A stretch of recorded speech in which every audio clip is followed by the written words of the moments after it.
A segunda tese afirma que o grego não dispõe em sua língua de nenhuma palavra específica para dizer a experiência moderna da arte.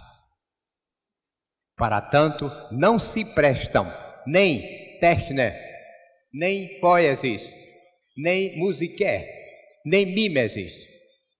As peripécias de uso e o jogo de linguagem de cada um desses termos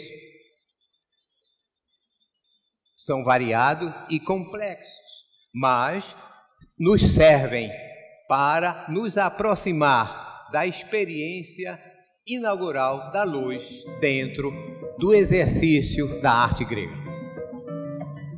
Techne é o mais amplo e designa a forma mais dinâmica e universal de saber.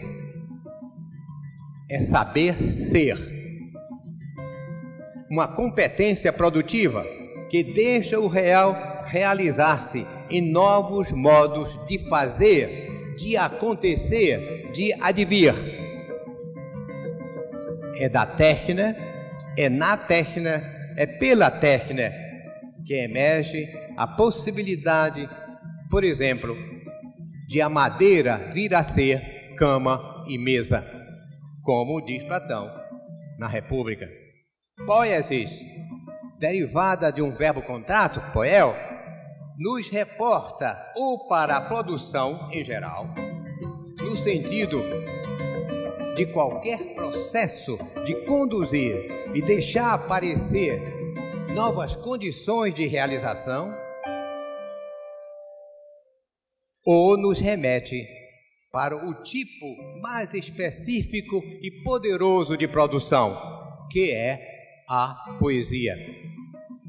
No grande ensaio Platons Philosophie der Kunst, Heidegger nos diz que Platão vê na poesia a forma consumada de todas as artes. A poesia é, então, musical. A poesia é escultural. A poesia é teatral. A poesia é pintural. A poesia é arquitetural.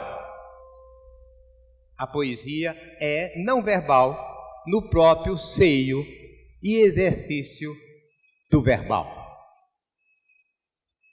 Musiké diz qualquer desempenho de linguagem, seja de conhecer ou encontrar-se, seja de agir ou sentir, que tenha sido concedido e seja protegido das musas.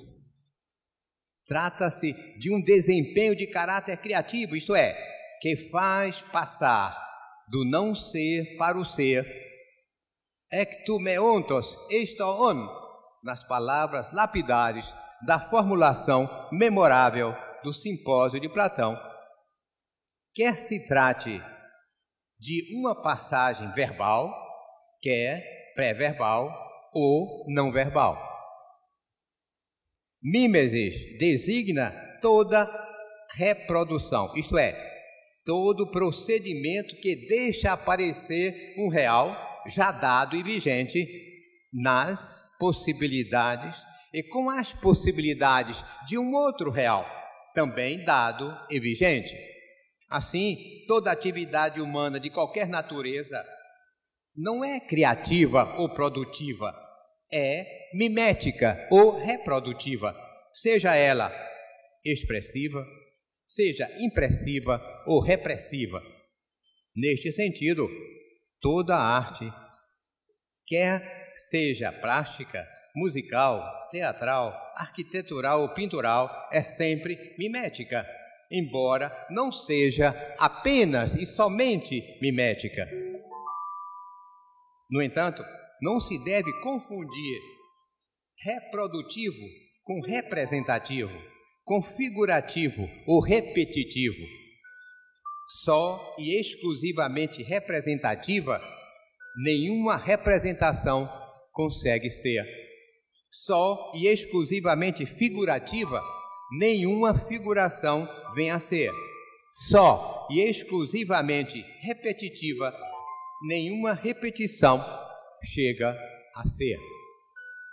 A palavra grega téchne, que geralmente se traduz por arte, técnica, não indica a constelação moderna de arte, artista e obra.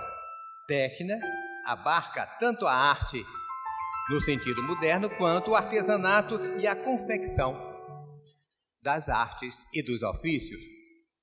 Technites diz o artista, mas também o artífice e o artesão. As línguas modernas derivaram de téchne não apenas a palavra técnica, como, sobretudo, lhes restringiram o sentido. Isso significa receberam a palavra grega sem a linguagem grega. O sentido moderno de técnica reduz toda a experiência ao processo de produzir, num ato de fazer, por um ato de fazer, e não apenas reduz, como principalmente transfere a redução para a experiência grega, num anacronismo impossível de se concretizar. O sentido, portanto, originário de téchne não diz nenhum fazer, seja ele manual, seja ele mecânico, e muito menos, claro, elétrico, eletrônico ou microeletrônico. Por isso, a diferença moderna entre técnica e arte não é grega. As obras de arte não se distinguem das obras técnicas pela manualidade, por serem obras da mão. Por mais fácil e operativa que seja esta distinção, não tem nada a ver com a experiência fundamental dos gregos. É a lição que nos dá a palavra téchne em seus usos e em seu jogo de linguagem. Para um grego, a distinção não é entre arte e técnica, é entre physis e téchne. Como mostra a distinção famosa de Aristóteles entre ta physei onta e ta téchne onta. Trata-se de uma distinção não de exclusão, mas de inclusão. Só temos dificuldade de percebê-lo porque entendemos e traduzimos physis por natureza e a opomos à sobrenatureza. Ora, physis não é somente o natural, mineral, vegetal, animal. Physis é também o sobrenatural, a história, a cultura, o saber, o mito, o símbolo. Na verdade, physis nos dá e nos traz uma experiência fundamental da realidade, tal como os gregos a fizeram e usaram em todas as suas obras. Nesta experiência, toon, o real, é uma realização autônoma. É, como diz Aristóteles, uma ousia, uma essência, mas não no sentido estático de quidditas, de quiddidade, mas no sentido dinâmico de quoditas, de quodidade, isto é, de um exercício e desempenho de ser. O real pertence, assim, a um sistema aberto e fechado de trocas, de mudanças, de transformações. Emerge e, ao mesmo tempo, ao emergir, emerge por si mesmo, aparece e, ao mesmo tempo, desaparece por si mesmo na physis. Trata-se, portanto, da vigência de presença e ausência própria de toda experiência do real. É esta visão que os gregos chamavam de téchne. O étimo não diz, pois, fazer, diz saber, de vez que saber é o perfeito de ver. Neste sentido, a téchne guia e fundamenta toda a lida do homem com qualquer real, seja com o real que já se dá e oferece por si mesmo, seja com o real que resulta da ação de uso e produção, de cultivo e de cuidado de suas mãos.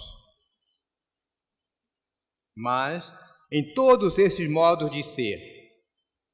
Não é nunca o fazer e operar, a manufatura e operação, o que, na técnica, desencadeia e carrega o processo todo de desempenho, mas é a evidência da visão, isto é, descortinar o ser do real numa competência e habilidade de produção. Este movimento de vidência constitui o cenário em que o homem se desvela e se reconhece imerso dentro de um mundo cujo sentido é o tempo cronológico dentro do cariológico. Por isso, Techne diz a perícia por excelência, a perícia katexogen, o artesão, o artista, não são technites por obra e graça de suas mãos, e sim pela eclosão luminosa de aparecer e desaparecer da physis, nas relações e com as relações do homem consigo mesmo e com todos os outros seres. É a luz diáfana da transparência que Platão pensou como evidência de tudo, toeidos, o perfil e arcabouço singular, brilhando em cada real, realizando-se numa multiplicidade infinda de seres.